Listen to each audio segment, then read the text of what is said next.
এই রুমগুলোতে কারা থাকতো? এখানে সব ছাত্রলীগের নেতা কর্মীরা থাকতো এবং তারাই এগুলা সাধারণ শিক্ষার্থীদের হামলা চালাচ্ছে এগুলো নিয়ে।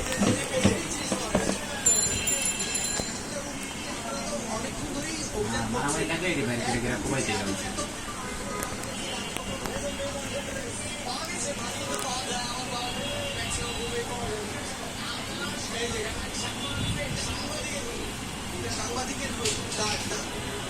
সাংবাদিকের কার্ড বানিয়ে দিয়েছে।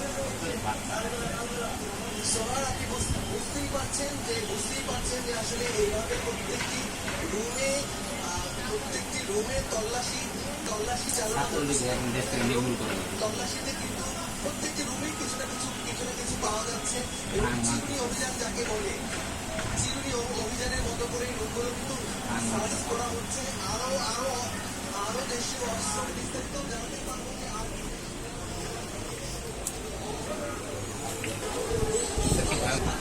রান্দা ভাই কি ভয়ঙ্কর! এটা মানুষকে মারবে।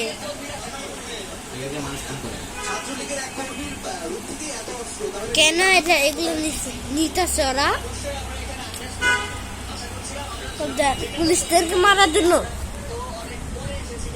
কেন ওরা মারতেছে? মানে নিতেছে এগুলো পুলিশের কাছ থেকে উদ্ধার করতেছে।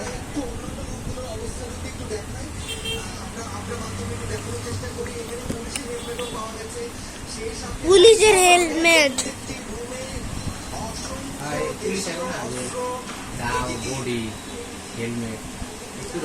কুড়াল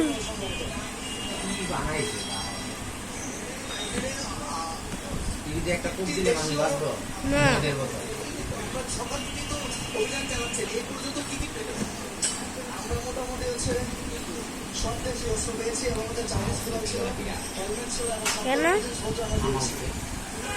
কেন দিব? আপনি ধন্যবাদ আপনাকে। অভিযানের আরো তথ্য পরবর্তীতে আবারও যুক্ত হবো। বিস্ফোরক মামলায় চট্টগ্রাম 11 আসনের সাবেক সদস্য এই রোগীকে